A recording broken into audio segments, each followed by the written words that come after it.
morning and a warm welcome to the Breakfast News. I'm Tracy Shilchi, and in the next 30 minutes I'll be getting you through the day's top stories, what to look forward to in the day ahead. Let's start with the headlines.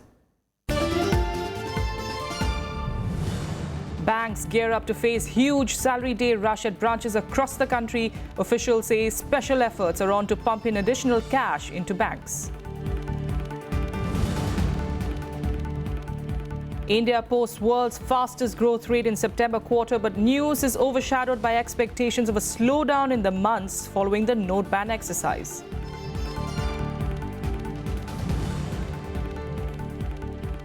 Police to investigate Jaish-e-Mohammed link in Tuesday's terror attack on Nagrota army camp. Terrorists entered India through a 75 to 80-meter tunnel from the international boundary.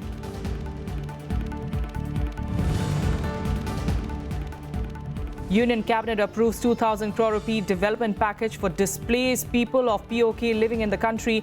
Proposal to help over 36,000 families.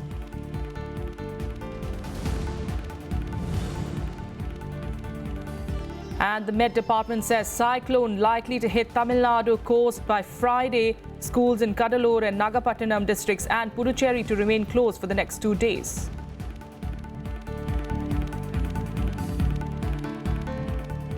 Well, starting with the banks, which are gearing up to face a huge rush at branches across the country as people withdraw their salaries on the first day of the month. Today, many ATMs are still reported to be dry, even as top government officials and special efforts are on to pump in additional cash into banks. The Reserve Bank said that currency printing presses are working overtime to print currency notes. But with a lag of as many as 21 days for printed notes to reach the markets, bankers expect the heavy rush to continue at branches for at least a week. Some bank officials also fear that withdrawal limits may have to be lowered further in view of the need to cater to around 58 lakh employees and 50 lakh employees and 58 lakh pensioners. Last week, the government decided to provide 10,000 rupees in advance to non-gazetted staff as a relief measure. Many banks are also setting up additional counters for withdrawal. Meanwhile, protests against the government's move to scrap notes continue across the country. In Moradabad district, hundreds of bank customers took to the streets, raising slogans against bank employees. Many claimed that they had to stand in long queues for hours and still were not able to withdraw any money. A similar situation seen in many parts of the country even now.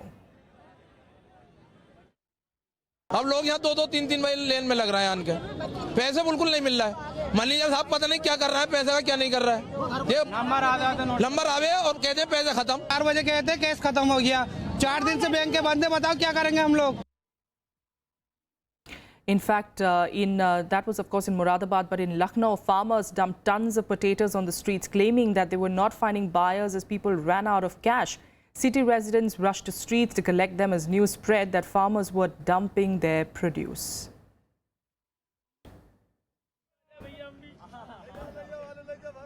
नवंबर के महीने में नोटबंदी हो गई, किसानों की बात का ध्यान नहीं रखा गया. हमारा आलू नहीं बिक रहा है, धान नहीं बिक रहा, नहरों में पानी नहीं है, जो हमारे नलकूप हैं उनका बिजली का बिल जमा है फिर भी कनेक्शन काटे जा रहे हैं. आखिर इस नवंबर के महीने में अगर किसानों के साथ ये अत्याचार हो रहा है तो किसान कैसे जिएगा. मंडी में सब्जी बिक नहीं रही है और ये परेशान है, इसलिए 2000 की नोट जो चालू किया है इसकी वजह से इन लोगों को परेशानी हो रही है, बिक नहीं रहा है तो ये बांट रहे हैं. And a united opposition yesterday sought to corner the government in the upper house over demonetization again. They insisted on condoling the debts allegedly due to withdrawal of high-value currency notes, accusing the opposition of trying to cause obstruction. The government pressed for discussion. The opposition on Wednesday continued its tirade against the government over the demonetization issue. Upping the ante against the government, opposition parties alleged that people have died due to the ill-conceived move and demanded that an arbitrary reference be made for them. 82 लोग, बुजुर्ग, औरतें, मर्द, बच्चे जो इस सरकार की गलत नीतियों की वजह से और बगैर तैयारी उन्होंने ये डिमोनेटाइजेशन अनाउंस किया, उसमें 82 लोग मारे गए, उनको भी श्रद्धांजलि देनी चाहिए. जो नोटबंदी का बिना तैयारी के तो सरकार ने जो डिसीजन लिया है तो उससे लगभग 90 के आसपास चर्चा शुरू करो। मर चुके हैं। तो हम ये चाहते हैं कि इन दोनों मामलों को लेकर चर्चा शुरू कीजिए, प्रस्ताव लाए, चर्चा शुरू कीजिए। आप लोग चर्चा के लिए तैयार नहीं है। प्रस्ताव आना चाहिए सरकार की ओर से। जो नोटबंदी की है वो देश के लिए की है, तो देश के खातिर जो लोग 90 लोग जो लाइन में खड़े थे, बूढ़े बच्चे, वो सब लोग जो है वो उनका इंतकाल हुआ। Reiterating their demand for the Prime Minister's presence in the House, the opposition parties also asked for compensation for the kin of persons who lost their lives due to demonetization. The Prime Minister has said a lot of things outside the House, painting all political parties in a very poor light. He needs to come here and tender an apology. Let's carry on with the debate after that. मामला उठाया है उससे मैं पूरी तरह सहमत हूँ। एक चीज़ और कहना चाहता हूँ कि जो लोग लाइन में खड़े मरे हैं उनको सरकार मुआवजा दे। गरीब लोग मरे हैं उनको कम से कम 10 लाख रुपया हर व्यक्ति को मिलना चाहिए, चाहे वो महिला हो, चाहे पुरुष हो, चाहे बच्चा हो। ये इसके गरीब लोग हैं, गरीब लाइन में खड़े हुए थे, अपने जीवन भर की कमाई को बदलना चाहते थे और उसमें मर गए लोग। Refuting all claims, the government urged the opposition to resume the discussion on demonetization. जो दो विषय जिनका कई माननीय सदस्यों ने जिक्र किया है, एक करेंसी का विषय है, एक जो सीमा के ऊपर स्थिति है। करेंसी के विषय पे चर्चा चल रही है और सीमा की स्थिति के संबंध में अगर विपक्ष चर्चा चाहता है तो सरकार उसके लिए भी तैयार है। Demonetization has brought the government and the opposition at loggerheads. Wednesday was the 10th consecutive day when proceedings of Rajya Sabha were disrupted due to the issue. Kriti Mishra, Rajya Sabha TV. Now, India has posted the world's fastest growth rate in the September quarter, but the news has been overshadowed by expectations of a slowdown in the coming months following the government's unexpected move to remove the high denomination banknotes from circulation. Gross domestic product clocked in an annual of 7.3% growth between July and September, faster than 7.1% in the previous quarter and higher than China's 6.7%. However, the overall growth was lower than expected. Further, it was primarily driven by consumer and government spending, while also highlighting a deep contraction in capital investment.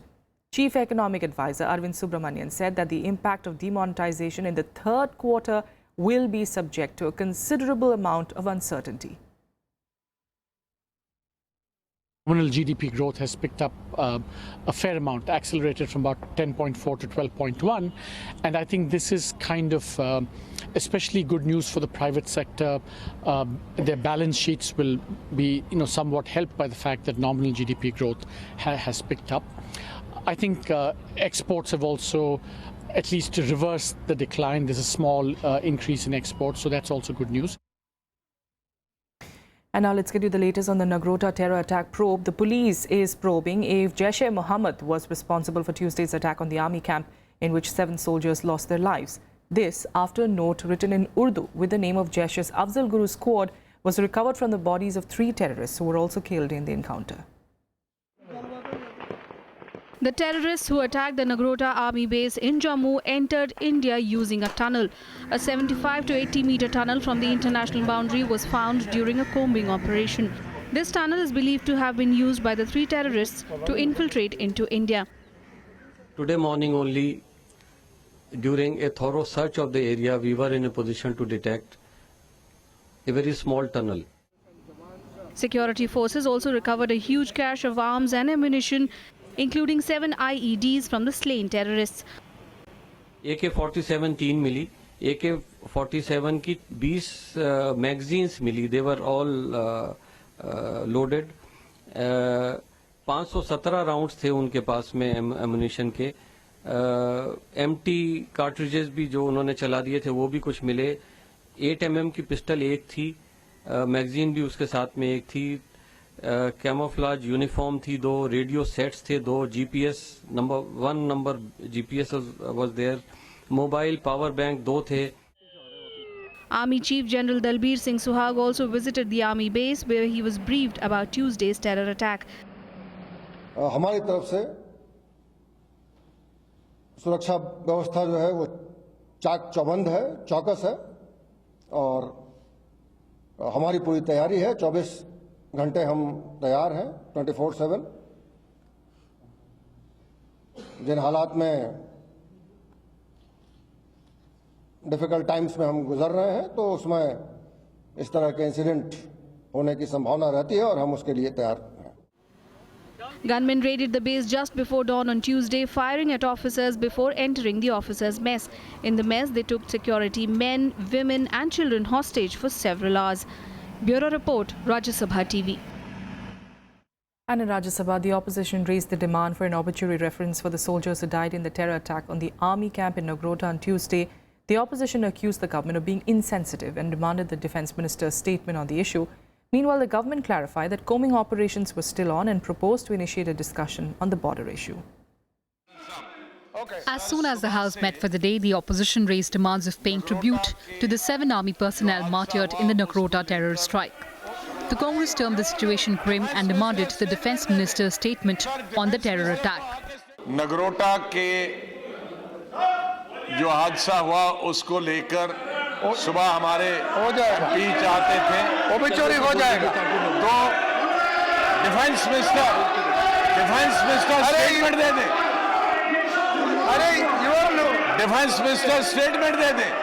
Sir defence minister को आके statement देना चाहिए।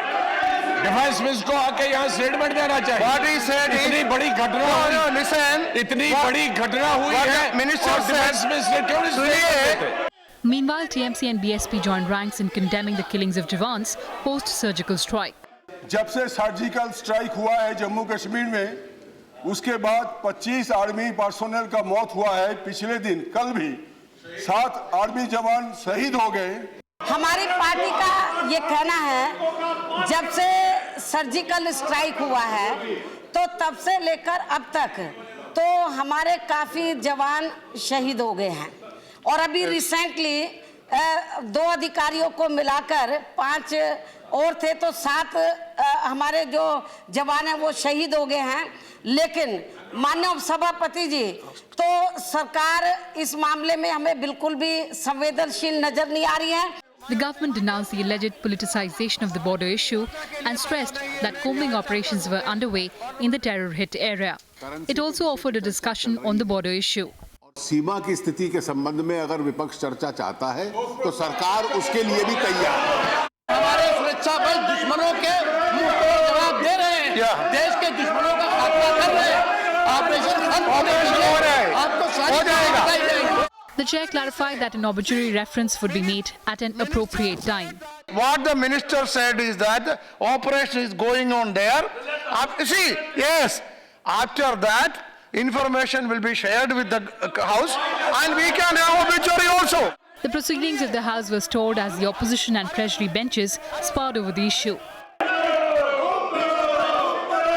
See, what is the convention? With inputs from Vishal Dhaya, Kriti Mishra, Rajya Sabha TV. With a quick break here, more national and international news follows in a bit. Stay with us.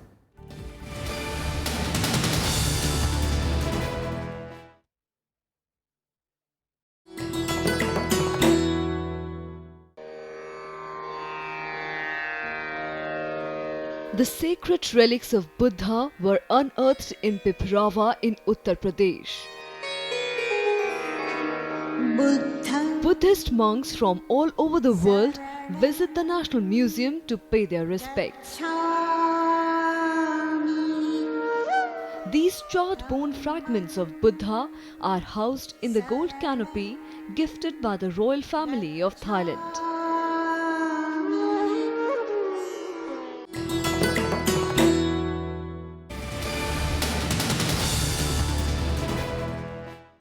Welcome back. Let's continue getting you more national news. And the Union Cabinet yesterday approved a 2,000 crore rupee development package for the displaced people of Pakistan-occupied Kashmir living in the country.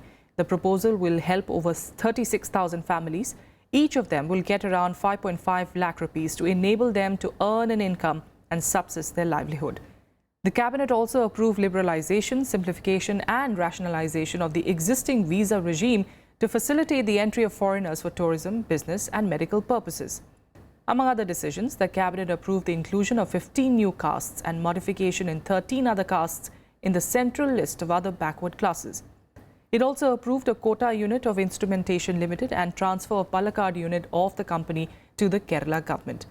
Other approvals include a 10,000 crore rupees suburban rail link project in Mumbai and also an ex post facto approval of the negotiating position taken up by India at the recent climate meet in Rwanda to phase down the damaging hydrofluorocarbons.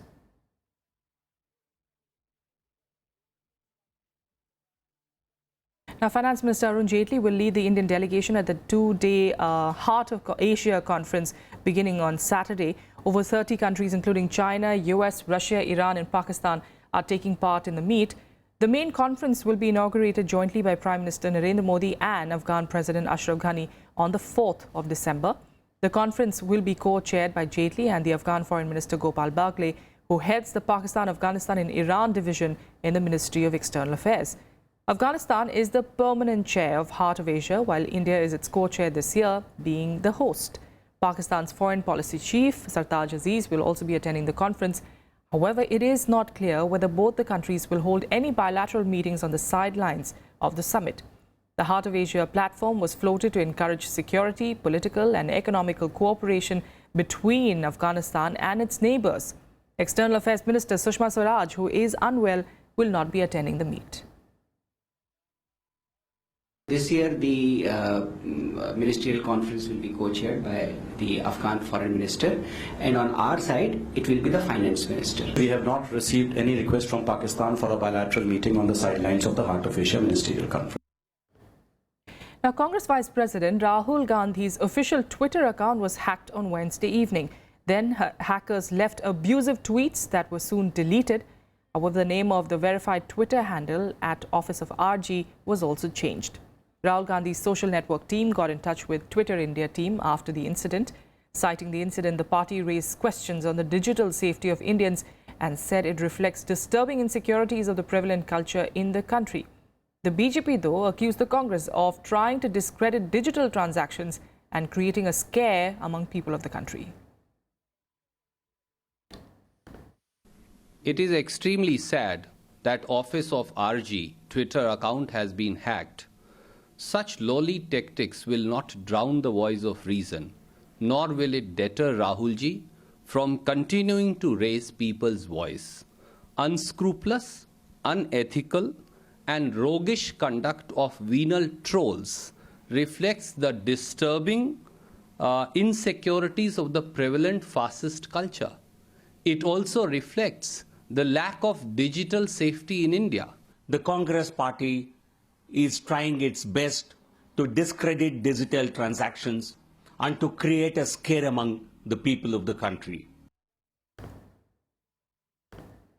In more national news, the Met Department has announced a cyclone could hit Tamil Nadu coast between Vedaranyam and Chennai by tomorrow. The Cyclone Warning Division of the IMD said that satellite imagery showed a depression over the southeast Bay of Bengal. Chennai and other coastal regions along with Puducherry will receive heavy to very heavy rainfall in the next 2 days. The cyclone is expected to move in west-northwest direction and will cross between Vedaranyam and Puducherry by the early hours of Friday. The IMD has advised fishermen not to venture into sea. The Tamil Nadu government has also told schools in Kadalur and Nagapattinam districts and Puducherry to remain closed for the next 2 days. The NDRF has kept 5 teams on standby. The well-marked low-pressure area which was lying over the southeast bay yesterday intensified further and intensified to cyclonic storm, and today morning at 8:30 lying at about 735 km southeast of Puducherry or southwest Bay of Bengal. India and the US today inked nearly 5,000 crore rupee deal for 145 M777 ultralight howitzers. In fact, the weapons will be mostly deployed near the border with China. This is the first deal for artillery guns since the Bofors scandal in 1980s. The deal for 145 American ultralight howitzers was recently cleared by the Cabinet Committee on Security. The deal was inked as a 2-day meeting of the 15th India-US Military Cooperation Group began in New Delhi. It was finalized after India sent a letter of request to the US government showing interest in buying the guns that will be deployed in high-altitude areas in Arunachal Pradesh and Ladakh bordering China. And here's a look at what else is making news across the country today. The Supreme Court has ordered that the national anthem will be played in cinema halls across the country and people will have to stand up when it is played. It is also said that the national flag will be shown on the screen at the time. The Apex Court said no one can take commercial benefits by playing the anthem. The centre has welcomed the Supreme Court's verdict while the Congress raised doubts over its implementation. The Apex Court also ordered status quo on land acquired for construction of the Sutlej-Yamuna Link Canal stretch in Punjab and appointed the Union Home Secretary, Punjab's Chief Secretary and the DGP as receivers for the purposes of submitting a report on the ground situation. After the verdict of the Apex Court on the 10th of November, the Punjab government had denotified nearly 5,000 acres of land acquired for the canal. Petrol prices were hiked by a marginal 13 paise a litre, while diesel rates were cut by 12 paise in line with global trends. The revision in rates announced by the Indian Oil Corporation is excluding state levies, and the actual change will be higher after considering them. After the revision, petrol in Delhi will cost 66.10 a litre, while a litre of diesel will cost 54.57.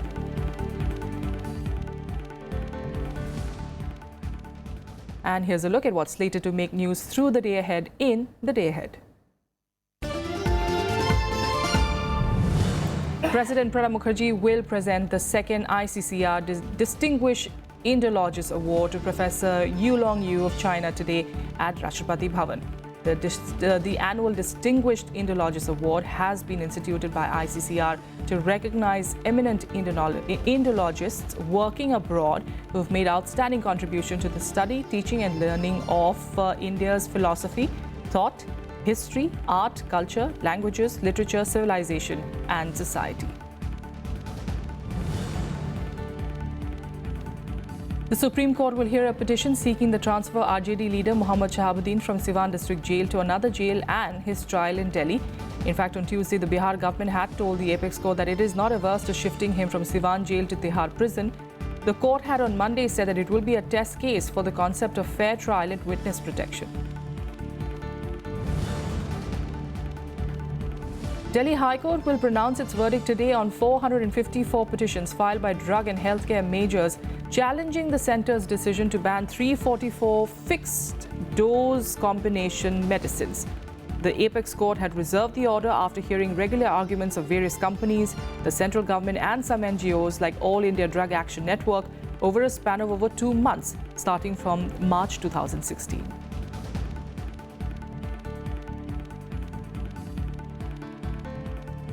The world's largest oil exporters, the Organization of Petroleum Exporting Countries or OPEC, will cut oil production for the first time since 2008 to reduce oil surplus. The decision came on Wednesday in Vienna, where all 14 member countries agreed to cut oil output from 33.7 million barrels per day to 32.5 million barrels a day starting January next year for 6 months. The biggest oil producer, Saudi Arabia, will take the maximum cut of almost 0.5 million barrels per day. Other countries, including the UAE, Kuwait and Qatar, will cut output by 0.3 million barrels per day. The accord is aimed at reducing global supply that has kept oil prices low. OPEC produces 1/3 of the world's oil, and it hopes the decision will help rebalance market and reduce stock overhang. This is a major step forward, and we with my colleagues, we think that it is a historic moment to come to this agreement, which will definitely help in rebalancing the market, and it will help reducing the stock overhang. The market needs to be rebalanced. Rebalancing the market would need courageous decisions from OPEC and with the support of some key countries of non-OPEC. In more international news, the charter plane that crashed in Colombia, virtually wiping out an entire Brazilian soccer team, was running out of fuel, had no electrical power, and was preparing for an emergency landing, according to a leaked audio recording. In the audio, the pilot can be heard repeatedly requesting permission to land due to an electric failure and lack of fuel. Just 6 of the 77 people on board the plane survived. Investigators from Brazil have joined Colombian counterparts to check 2 black boxes from the crash site. The disaster on Monday night has sent shockwaves around the global soccer world. The Brazilian football team, Chapecoense, had in fact been due to play a cup final on Wednesday evening, and thousands of soccer fans filled a stadium in the Brazilian city of Chapecó to honor the players at a memorial event. In a moving vigil to the victims, the stadium sang out the names of the players killed and shouted champions. And here are some more international news updates in World Wrap. The UN Security Council imposed new sanctions on North Korea that are aimed at cutting its export revenue by a quarter. The sanctions come in the wake of Pyongyang's 5th and largest nuclear test in September. The 15-member council unanimously adopted a resolution to slash North Korea's biggest export, coal, by about 50%, with an annual sales cap of $400.9 million. The US drafted resolution also bans copper, nickel, silver and zinc exports and the sale of statues by Pyongyang. A top UN envoy has warned the Syrian city of Aleppo is in danger of becoming a giant graveyard as the government advances on rebel-held areas. UN humanitarian chief Stephen O'Brien urged the Security Council to take urgent action to assist the people of eastern Aleppo in Syria. According to reports, at least 34 people died in the latest shelling of government and opposition-controlled areas. Iraq's elite counter-terrorism service made new gains on Wednesday on the eastern side of the IS-held city of Mosul, a commander has said, as the offensive to retake the jihadist stronghold enters its 7th week. One of the commanders of the Special Forces, Major General Abdul Ghani al-Assadi, said that CTS troops had made good progress.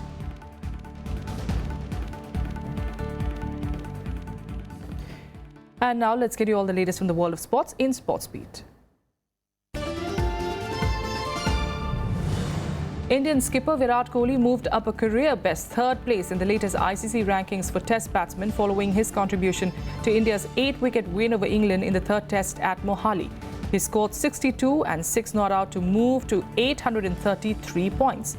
Kohli, who is top-ranked in the 2020 internationals and 2nd in one-day internationals, had started the Test series on the 15th position. Shuttler Parupalli Kashyap advanced to the men's singles pre-quarterfinals of the Macau Open badminton tournament on Wednesday. He defeated Chinese Taipei's Chu Wenchen 21-19, 21-8. However, Sameer Verma, the finalist of the recently concluded Hong Kong Open, was defeated by Indonesia's Muhammad Bayu Pangestu in straight games in the 2nd round.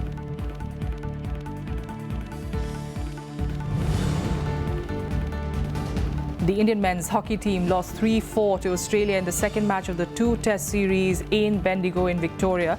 Akashdeep Singh opened the scoreline for India in the 6th minute of the game. Trent Mitten then scored a goal in the 13th minute to equalise the score for the hosts. Later, V.R. Raghunath scored 2 goals, but Jez Hayward's 2 brilliant goals in the second half helped Australia win the match 4-3.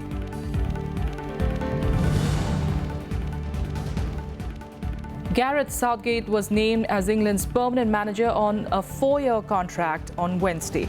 The former England under-21 coach, who had a 4-game stint as interim manager following Sam Allardyce's departure, will face Germany in Dortmund on the 22nd of March in his first game as permanent manager. Southgate's contract will run through England's campaigns for the next World Cup and the 2020 European Championship.